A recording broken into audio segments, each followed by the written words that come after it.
ಮೈಸೂರಿನ ನಾಗರಿಕ ಬಂಧುಗಳಲ್ಲಿ ವಿನಂತಿ, ನಾಳೆ 12/1/2026 ಸೋಮವಾರ ಬೆಳಗ್ಗೆ 10:30ಕ್ಕೆ ಟೌನ್ ಹಾಲ್ನಿಂದ ಸ್ವಾಮಿ ವಿವೇಕಾನಂದ ಜಯಂತಿಯ ಅಂಗವಾಗಿ ಮದ್ಯಮುಕ್ತ ಮಾದಕ ದ್ರವ್ಯ ಮುಕ್ತ ಕರ್ನಾಟಕ ಜಾಥಾ ಕಾರ್ಯಕ್ರಮವನ್ನು ಹಮ್ಮಿಕೊಳ್ಳಲಾಗಿದೆ.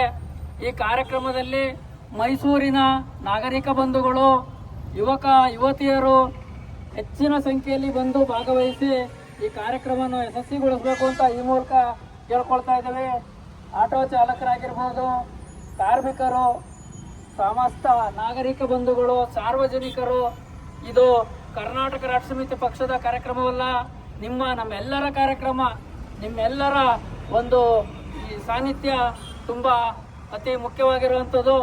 ಹಾಗಾಗಿ ಮೈಸೂರಿನ ನಾಗರಿಕ ಬಂಧುಗಳು, ಯುವಕರು, ಯುವತಿಯರು, ಪ್ರಜ್ಞಾವಂತರು, ಬುದ್ಧಿವಂತರು ಪ್ರತಿಯೊಬ್ಬರು ಬಂದು ಈ ಒಂದು ಕಾರ್ಯಕ್ರಮವನ್ನು ಯಶಸ್ವಿಗೊಳಿಸಬೇಕು. ಇವತ್ತಿನ ಯುವ ಜನತೆ, ಯುವ ಪೀಳಿಗೆ, ಯುವಕ ಯುವತಿಯರು ಶಿಕ್ಷಣಕ್ಕೆ ಒತ್ತು ಕೊಟ್ಟು ಅವರ ಭವಿಷ್ಯವನ್ನು ರೂಪಿಸಿಕೊಳ್ಳೋದ್ರಲ್ಲಿ ಎಡುತ್ತಾ ಇದ್ದಾರೆ.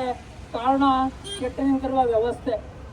ಈ ವ್ಯವಸ್ಥೆಯ ವಿರುದ್ಧ ಮತ್ತೆ ಯುವಕ ಯುವತಿಯರ ಮುಂದಿನ ಪೀಳಿಗೆಯ ಉತ್ತಮ ಭವಿಷ್ಯದ ನಿಟ್ಟಿನಲ್ಲಿ ಈ ಒಂದು ಕಾರ್ಯಕ್ರಮ ಹಮ್ಮಿಕೊಳ್ಳಲಾಗಿದೆ.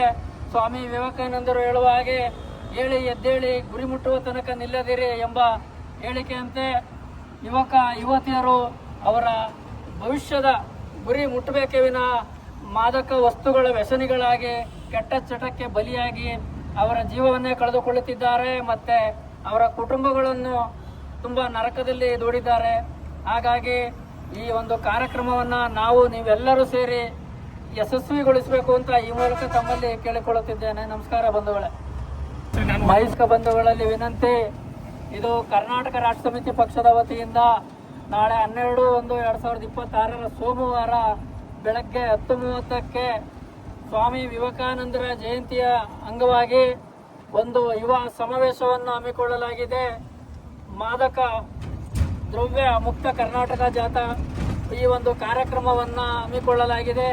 ಈ ಕಾರ್ಯಕ್ರಮದಲ್ಲಿ ಮೈಸೂರಿನ ನಾಗರಿಕ ಬಂಧುಗಳೆಲ್ಲರೂ ಬಂದು ಈ ಕಾರ್ಯಕ್ರಮದಲ್ಲಿ ಭಾಗವಹಿಸಿ ಈ ಕಾರ್ಯಕ್ರಮನ ಯಶಸ್ವಿ ಮಾಡಬೇಕು ಅಂತ ಈ ಮೂಲಕ ಕರ್ನಾಟಕ ರಾಷ್ಟ್ರ ಸಮಿತಿ ಪಕ್ಷದ ಮೈಸೂರು ಜಿಲ್ಲಾ ಘಟಕ, ಸಂಪೂರ್ಣವಾಗಿ ಮೈಸೂರು ಜಿಲ್ಲಾ ಘಟಕದ ವತಿಯಿಂದ ಈ ಒಂದು ಕಾರ್ಯಕ್ರಮವನ್ನು ಹಮ್ಮಿಕೊಳ್ಳಲಾಗಿದೆ.